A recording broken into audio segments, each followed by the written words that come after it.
But this will become very clear from now on. In fact, I have no intention of changing course until the end of my term.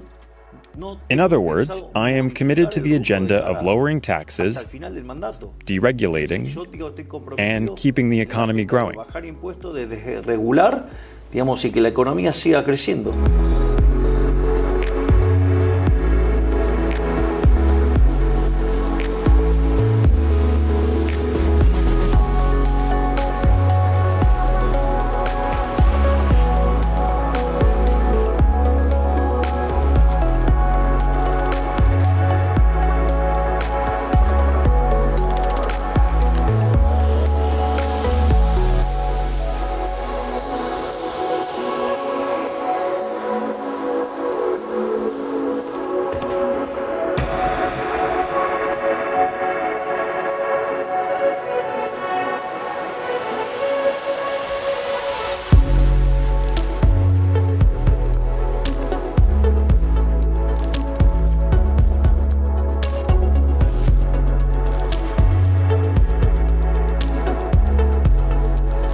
I'm with this man because his philosophy is correct. U.S. President Donald Trump expressed his support for Argentina's President Javier Milei during their meeting at the White House Tuesday. The visit comes days after the U.S. agreed to provide a major financial lifeline to the South American nation. The meeting also occurred ahead of Argentina's midterm legislative elections. We're going to work very much with the president. We think he's going to win. He should win.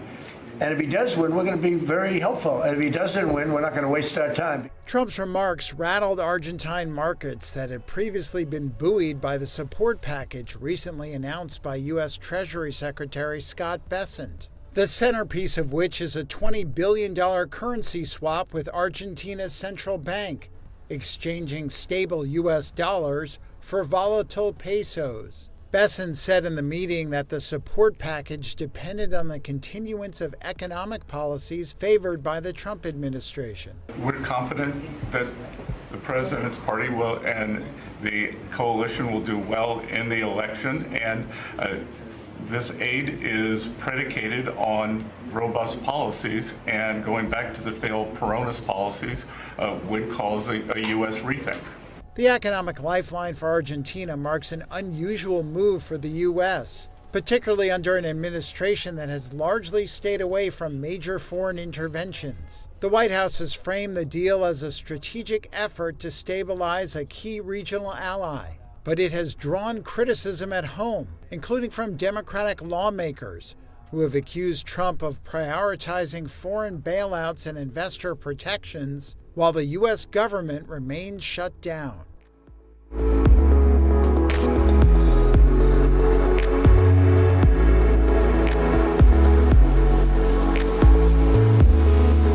President Trump also met with Argentina's President Javier Milei at the White House today. Now, Javier Milei attended the ceremony honouring Charlie Kirk, but he was there to meet with Donald Trump for financial support for Argentina in the form of a $20 billion currency swap.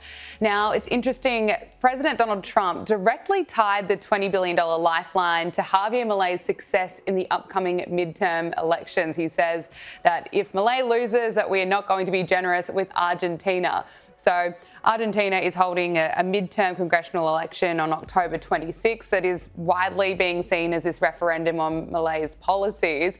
What do you make of what Donald Trump has said here? Is he being Trump-like? Is he being bold and just really showing that he backs Milei, or is there some controversy around what he said? Well, he's being bold for sure. You know, there's a lot of history here. Argentina is a very important country in the Western Hemisphere, and they have suffered for over 100 years from terrible governance. They've had repeated episodes of hyperinflation. They've actually had fascist governments from time to time. Milei has done a terrific job in Argentina. He has brought inflation under control. That's one of the most important things. Now there's some kind of a run on the Argentinian peso. I'm not sure exactly why.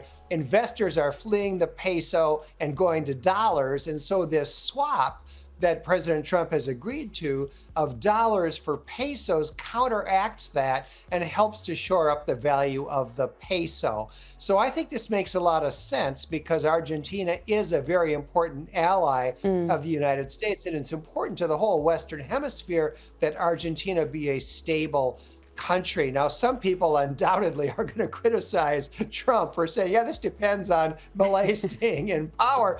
All I can say is that he's not the first president to meddle in foreign elections. Barack Obama did it in spades. It's not unusual. And at this time, at least I think it is being done in America's self-interest. Yeah, any excuse to criticize Donald Trump, it will be written about, that is for sure. John Hinderaker, president of the Center of the American Experiment, thank you so much for joining us.